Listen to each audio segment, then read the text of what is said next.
नमस्कार बंधू भगिनींनो, आपल्या सगळ्यांचं सहर्ष स्वागत आहे स्वास्तिकम या माझ्या चॅनलवर। आज मी आपल्यासाठी श्री नवनाथ भक्ती सार याच्यातील पुढील अध्याय घेऊन आलेली आहे। तरी आपण सगळ्यांनी श्रवण करावं। आणि आपल्याला जर माझे व्हिडिओ खरंच आवडत असतील तर आपण माझ्या चॅनलला सबस्क्राईब करा, माझ्या व्हिडिओला लाईक करा आणि कमेंटमध्ये ओम राम दत्तात्रय किंवा ओम नवनाथाय नमो नमः हे लिहायला विसरू नका।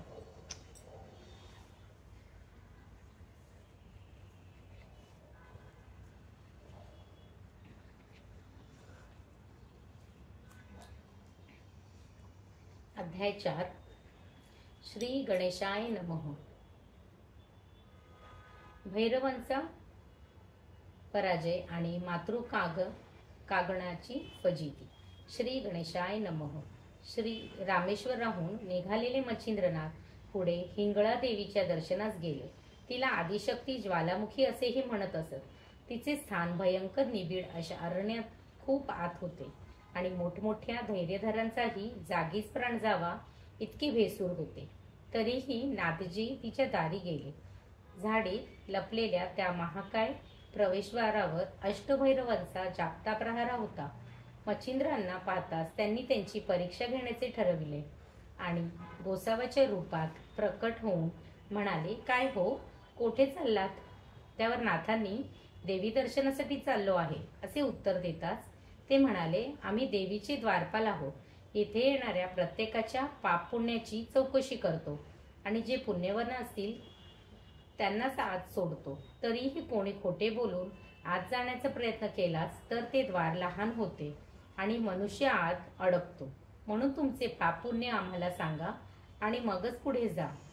त्यावेळी नाथ म्हणाले, आजपर्यंत नीतीला सोडून काही केल्याचे मला आठवत नाही, त्यामुळे पाप आणि पुण्य याविषयी मी काहीच सांगू शकत नाही।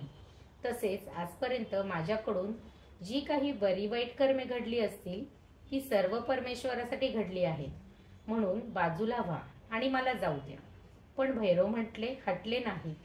तुम्ही आपल्या पाप पुण्याचा हिशेब दिल्याशिवाय आम्ही तुम्हाला आत जाऊ देणार नाही आणि आमचे न ऐकता पुढे जाण्याचा प्रयत्न केलात तर मात्र तुम्हाला दंड करू असे म्हणाले।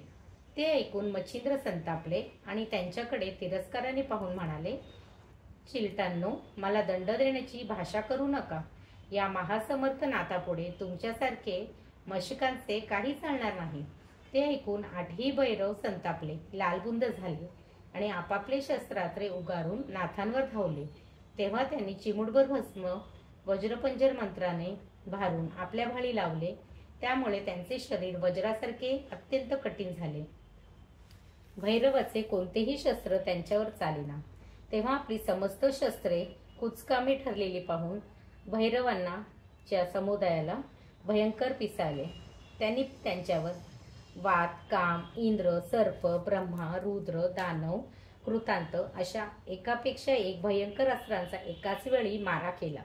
त्या भयंकर अस्त्रांनी आसन्नात प्रलयकाळासारखे प्रचंड थैमान घातले, पण ते डगमगले नाही।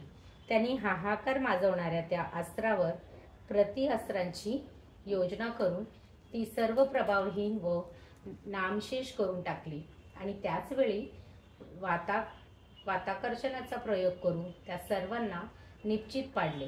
त्या युद्धात इंद्रशक्तीने जो भीषण नाद केला तो ऐकून देवीने तो काय प्रकार आहे ते पाहण्यासाठी आपल्या मातृकागणांना पाठवले। त्यांनाही मच्छिंद्रांवर शस्त्रांचा प्रचंड मारा केला, पण वीरश्रेष्ठ नाथजींनी त्या सर्वांचे खंबीरपणे निवारण केले आणि प्रचंड मारा आणि कामशरावर मोहनास्त्राची योजना करून ते त्या देवतांवर सोडले। त्यामुळे ते देहभान विसरून पिशाचवत चाळे करू लागले। मग नाथांनी विद्यागौरव अस्त्राच्या साहाय्याने त्यांना निर्वस्त्र केले आणि मायास्त्राच्या साहाय्याने अनेक पुरुष निर्माण करून तत्काळ स्मृती अस्त्रे जपले। त्यामुळे त्या देहभानावर आल्या आणि आपण नग्न नाचत आहोत, समोर अनेक पुरुष आपल्याकडेच पाहत आहेत हे लक्षात येताच लज्जित होऊन सैरावैरा पळाल्या। त्यांना मार्गामध्ये अष्टभैरव निश्चेत पडलेले दिसले। तेव्हा तर त्यांची बोबडीच वळली। भयभीत झालेल्या त्या देवतांनी स्वरक्षणासाठी जगदंबाकडे धाव घेतली आणि धापा टाकत सर्व वृत्तांत तिला सांगितला. ते ऐकून तिने अंतर्दृष्टीने पाहिले असता तिला ते रणधुरंधर जती मच्छिंद्रनाथ असल्याचे कळले. तेव्हा तिने त्यांना धीर दिला. नेसण्यासाठी दुसरी वस्त्रेही दिली. त्यानंतर ती स्वतः नाथांना भेटायला गेली. तिने मोठ्या वात्सल्याने त्यांना पोटाशी धरले. त्यांनीही तिला भक्तिभावाने वंदन केले. तेव्हा तिने त्यांना आपल्या मांडीवर बसविले आणि त्यांच्या अतुल पराक्रमाचे कौतुक करून अष्टभैरवांना जागृत करण्यास सांगितले.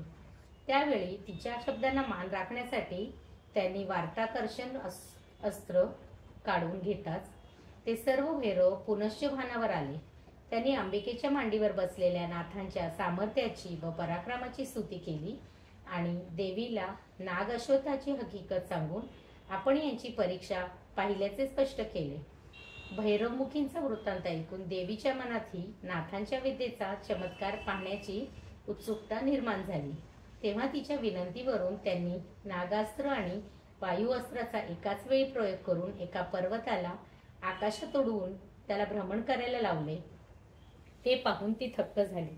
तिने त्यांची फजिती करण्यासाठी तो पर्वत आपल्या शक्तीने खाली पाडण्याचा प्रयत्न केला, पण उपयोग झाला नाही. त्यांनी योगबलाने तो पर्वत पुन्हा जागेवर ठेवला. त्यावेळी त्यांच्या सद्विद्येची सामर्थ्य पाहून प्रसन्नचित हिंगळा देवीने त्यांना स्पर्शास्त्र आणि भीरनास्त्र अशी 2 अस्त्रे दिली. त्यानंतर 3 दिवस तिच्या समवेत राहून मच्छिंद्र पुढील तीर्थयात्रेस निघाले. श्री दत्तात्रय पर्णमस्तु. शुभं भवतु, शुभं भवतु, शुभं भवतु. ओम नमनाथाय नमो नमः.